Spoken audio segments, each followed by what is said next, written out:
Welcome guys, we're going to see another example of a client-side attack.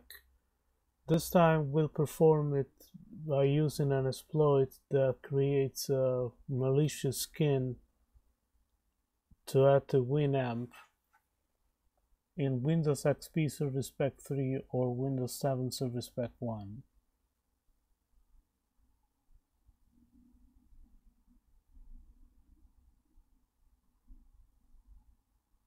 We need to set up a payload which will be our usual reverse TCP shell.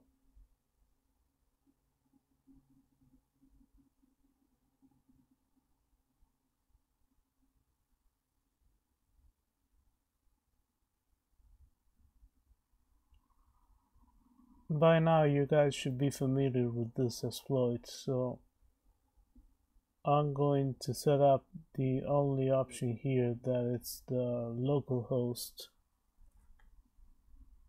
or the IP address of our Kali machine, if you will.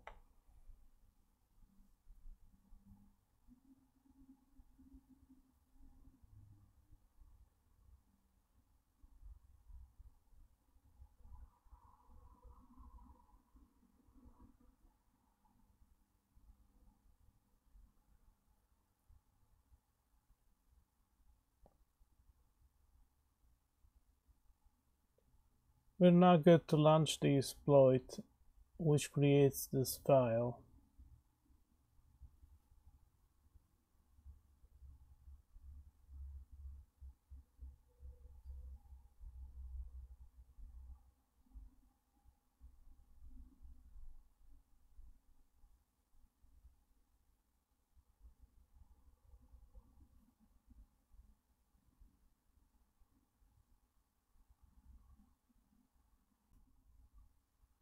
Now we need to go to our Windows 7 target machine in the Winamp skin folder. We need to copy this folder called Bento and paste it to our Kali machine. You'll understand why in a second.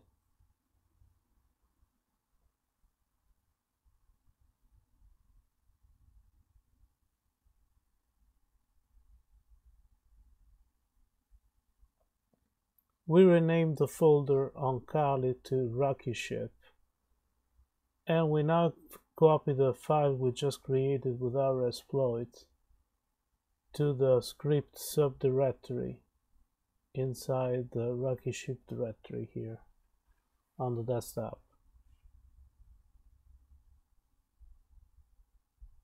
With that being done, we're going to zip this folder.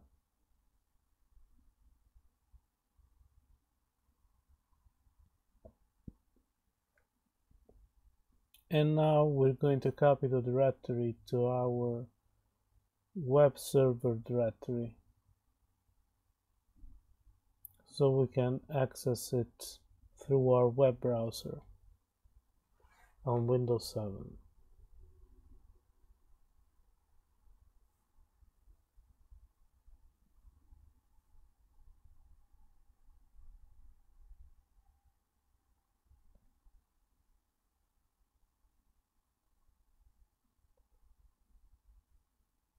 We also need to set up a handler in order to pick up the reverse connection coming from the victim machine. And this is another familiar step for you guys, and by now you should know how to do that.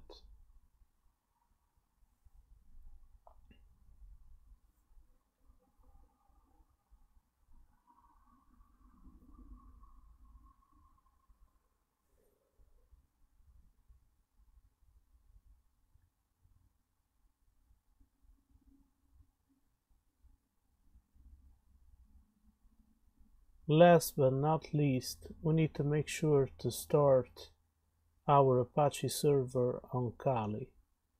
Otherwise, we won't be able to connect to this malicious file. Okay.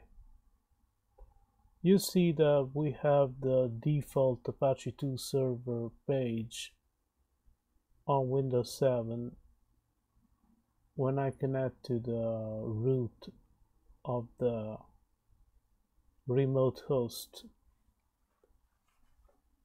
Now we should be able to successfully download this zipped directory to the downloads folder, and here it is.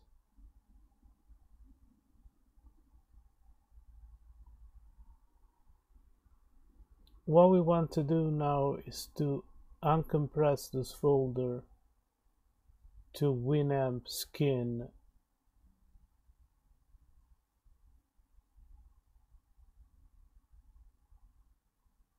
and if we open the skin directory, you see that we have now another subdirectory called Rocky Ship.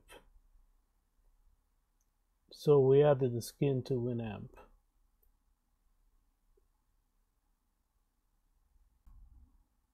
Now we have all we need to perform the exploit.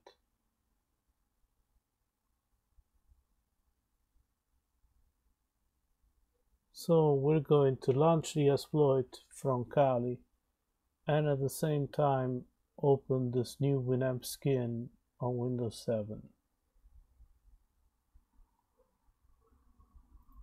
You see I can use this Rocky Ship skin in Winamp. We need to load it in order to create a buffer overflow.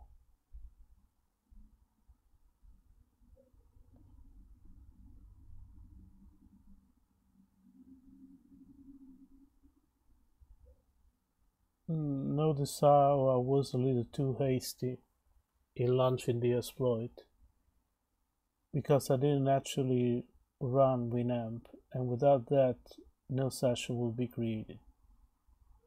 Okay, now should be time for us to perform the exploit for real. And you see that it's running, and an interpreter session was opened for us.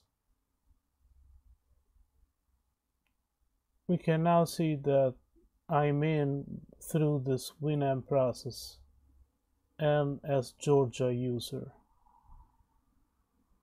As this is Windows 7, a privilege escalation isn't that easy. I lack privileges. This is a local administrator, not a system administrator.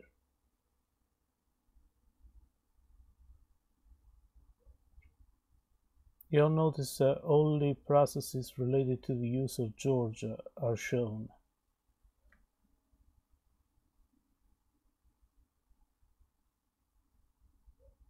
Alright.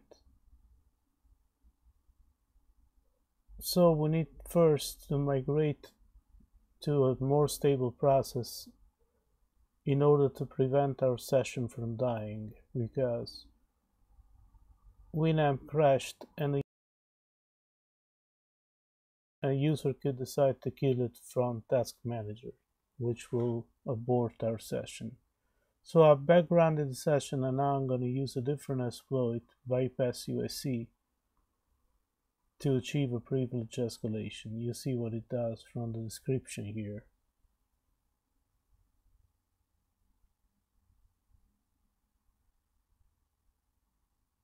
I won't comment these steps further because you guys should be familiar with this by now.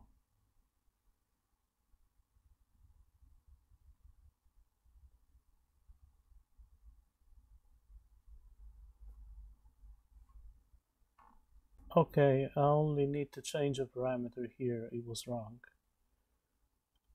And you see that the exploit is successfully launched, and the new interpreter session is open for us. Even though it looks like I'm stuck, something's wrong in this interpreter session for some reason. And you see that the session was timed out. Anyway, let's check if we have open sessions, and we have 2 sessions open. I'm gonna interact with the second one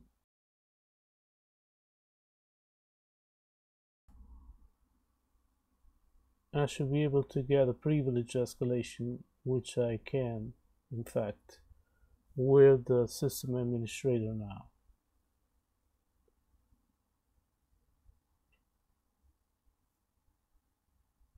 So that's all for today. I could successfully compromise the system and achieve a privilege escalation in no time.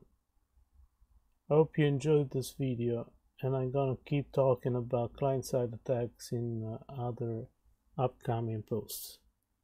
Have a good one. Bye bye.